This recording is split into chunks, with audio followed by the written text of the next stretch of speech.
Hello soul searchers, and welcome back to my channel, Falolu's Fortune. So I finally finished another piece. This one is called Blue Auras, and of course I wanted to introduce it to you guys. I'm realizing that all of my paintings come with extra. So like Mind's Eye Mermaid, it came through with a poem, and I did a whole video for that, which is also in this series. But this one wanted to get a different type of message across, so I'm gonna talk a little bit about the process of creating it, and then we'll get into the video, which if you're into tarot, which I'm assuming you are if you're here, it kind of wants to be read like one big tarot card, so I'm really excited to see what comes out with that. But yeah, let's just talk about this piece, Blue Auras. So this piece came about probably the most intuitively. Like, I've never been as free with the painting as I was with this one. I literally just kind of threw paint on a canvas, and then I added some oil pastel, and I kind of just worked around what was already there. I really love the feeling of not knowing where it was going at any point in time, and really just being free with it and seeing the beauty that still comes when I'm not being so controlling, which is something that I struggle with. Usually when I paint, I definitely have like a concept or an idea of what I want it to look like at the end. And with this, I had nothing. With this, I was really just trying to cover up what's underneath, which is another painting I had done that was awful. There's like 2 paintings underneath here that I just was not rocking with. Like, something about this canvas, I was like, is this canvas cursed? But finally, I just said, you know what, just throw paint at it, see what happens. And I really love how it turned out. So I call it Blue Auras because there are energies like all over this, and energies that I wasn't even like really trying to bring out per se. So like, I started here. So yeah, I started here. And I think you can tell just looking up close that this guy was a bit more intentionally planned. Still kind of just threw paint at the canvas, but then I started to see his face there, and I just decided to bring that out with oil pastel and like getting a bit more detailed. The things that are happening at the bottom, I honestly don't even know. We just decided to leave those a little more intuitively based. And then you also have like this snake-ish sort of figure here, and if I turn this upside down, the other side of it kind of looks like a crocodile head or something. So something very reptilian happening with this figure. And then this guy, I can't really remember which of these came first. I want to say it was this one, but that could be wrong. But yeah, he kind of just popped out to me as well, and I was like, well, that kind of looks like a hat, so I could make this something. And this energy here that's predominantly oil pastel was totally unplanned, and I honestly didn't even see it until like a week or 2 after I finished the painting. So yeah, it's just an energy that kind of popped up, and that's why I wanted to call this piece Blue Auras. Although I will say that this last one is probably the least blue of them all, which is it may come with its own message. Oh, and then of course we also have this little like cartoonish dog-like face here.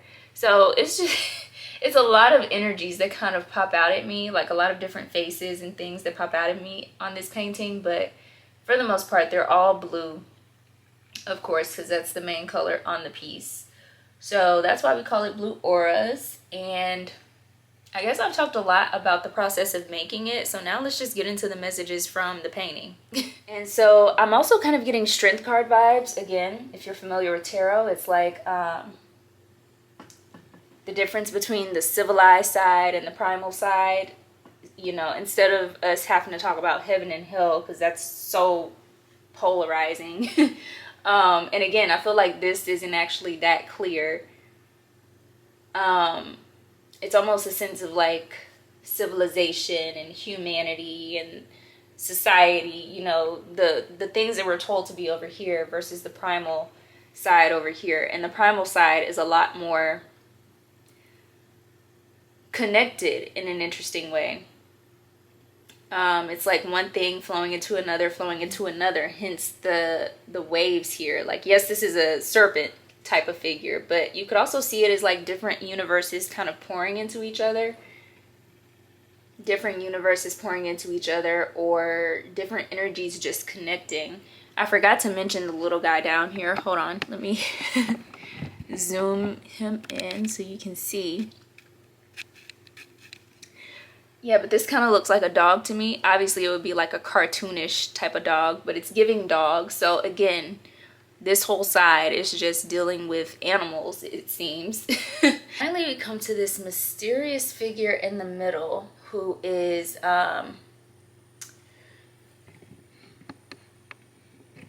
she kind of, I don't know why I want to say she with that figure. These two I feel are more masculine men, obviously. This one is coming across very feminine, which is interesting too, because her, like the way that I ended up drawing her is also a little more nebulous. So whereas you see the opacity with the guys over here, like you can really make out the edges. With this figure, it's not as clear. And I'm gonna probably have to zoom in when recording this part, just so you can kind of see what I'm seeing, because I think further away it's a little harder to see it. But yeah, you have a figure here. And to me, she appears to be like a hooded type of figure. I was originally thinking like a Grim Reaper sort of figure, because that's just kind of what it looks like. Like it looks like a hood. And then like you see a lot of dark. You also see some brightness, some bright oranges with her. But then I also kind of see like a halo around her head. Like instead of seeing it as a hood, you can see it as a halo. And for some reason, Mother Mary. So that may be relevant to someone who's watching this. But that's just kind of what I'm seeing.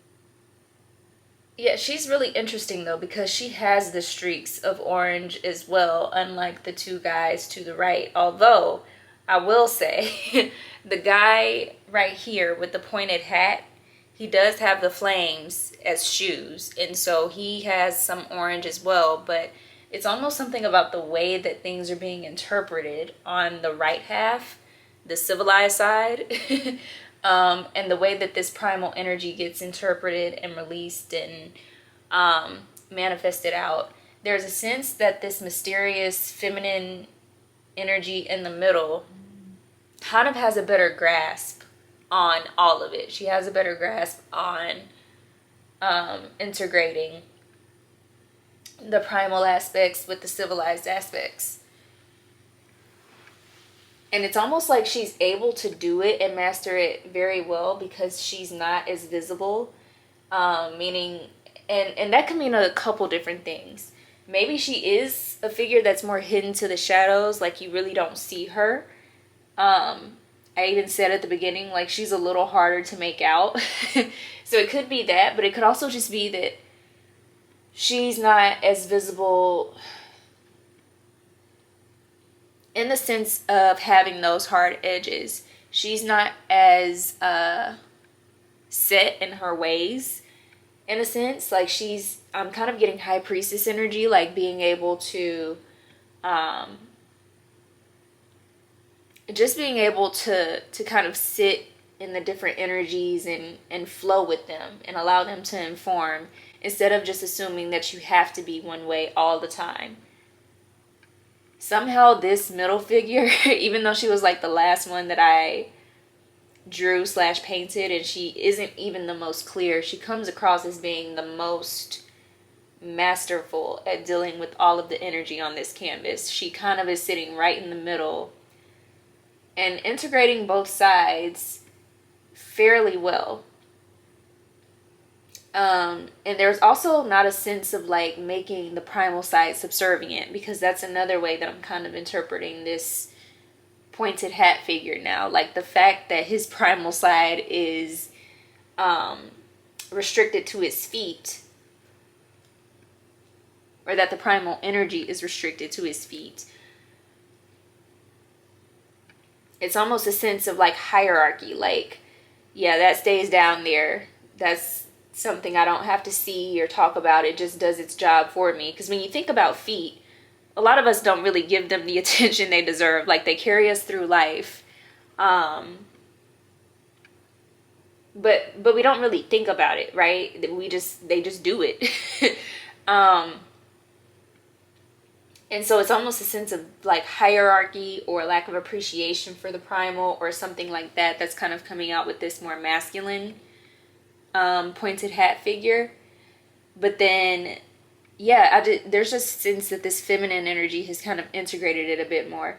I will say there is a dark feminine energy here as well, which I don't even know if it's feminine, but there's a darker energy as well over to the left of the serpent. So let's move back because I forgot to mention that. Yeah, so right here to the far left, well, in my perspective, it's the left. If I'm facing the canvas, this is the left. So to the far left of the serpent, we have this figure here, which is, it's a dark hooded figure as well. So it kind of gives that same Grim Reaper energy. But what's interesting about this one is like, I want to call it darker, but at the same time, I'm noticing how at the top of its head, it has this, like, for lack of a better term, antenna that's going like all the way up to the top of the canvas, and it even ends up going all the way off canvas. Like, there's a sense that it's still stretching into the air, and the canvas just kind of isn't big enough to show that.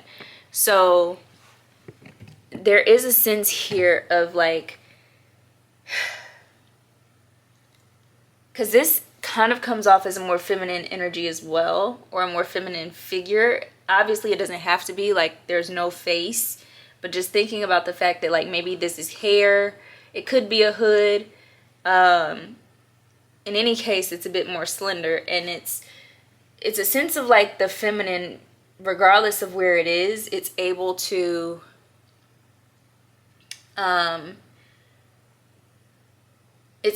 navigate a little easier than any of the other energies, because it's able to adapt to whatever the situation is. So even though this one is on the primal side of things, and it's even at the bottom, which you could, again, if we're associating that with hell or just being on the ground, being grounded, there's a sense of like, regardless, she's still very connected to the divine as well, with this antenna reaching all the way up off the canvas. I just really love this piece. I really love what I was able to do with it. I love knowing that I can let go and things still be okay. But obviously I'm biased in my interpretation of it. Like, me seeing the feminine energies as being a bit better to navigate the structure that they're in. Number one, I'm a woman, but also I am trying to tap into my feminine energy in the sense of like being able to attract the things that I want, and I having to work so fucking hard for crumbs. So that's why I'm kind of holding the feminine energy on high. I will say I'm biased. Also, we've been living in a patriarchal society for centuries at this point. I'm over the shit. But that's just me. So I would really love to hear you guys' thoughts. Let me know what aura or energy is really speaking to you, how you're interpreting it, because that's the beauty of art. Like, you have the thing, and then you have all of the different ideas and perspectives of the thing. So I would definitely love to hear you guys' thoughts. I will be making prints available of this, and I will let you know when those are up. Let me know which figure you resonate with, which one, even if it's not exactly resonance, maybe there's just one that really speaks to you in some sort of way. Let me know what that is. How are you interpreting this piece? Because obviously all of that was just me and my interpretation as the creator. But it's always nice to see the same thing through different eyes. So I would really love to hear your ideas, your perspective on it. Really quickly, I told you guys I would let you know once prints are available of this piece, and I am happy to say that prints are available on my website, Ari.Falolu.com. The size is 8 by 11, maybe 8.5 by 11, I forget. But in any case, you can find this print as well as Mind's Eye Mermaid and Nifty Snows. There will also be more prints coming, so definitely make sure you guys subscribe to my newsletter so that you know all of the new things that are going on over there. If you do decide to order a print, it will be shipped with a cardboard insert as well as a plastic cover to protect your art, and also prevent damage by the mail. So that's update number 1. Number 2, and really excited to say that since recording this video, the piece actually has sold. Blue Auras is now with my new client, Ellie. So Ellie, I want to thank you so much for supporting my art, supporting a small artist. It is much appreciated, and I will remember you when I'm rich and famous, okay? And then to everybody who just shares or likes this video, watches it all the way through, thank you for any and all support that you guys give me. I am truly appreciative, and I will see you guys in my next video. Bye, Soul Searchers.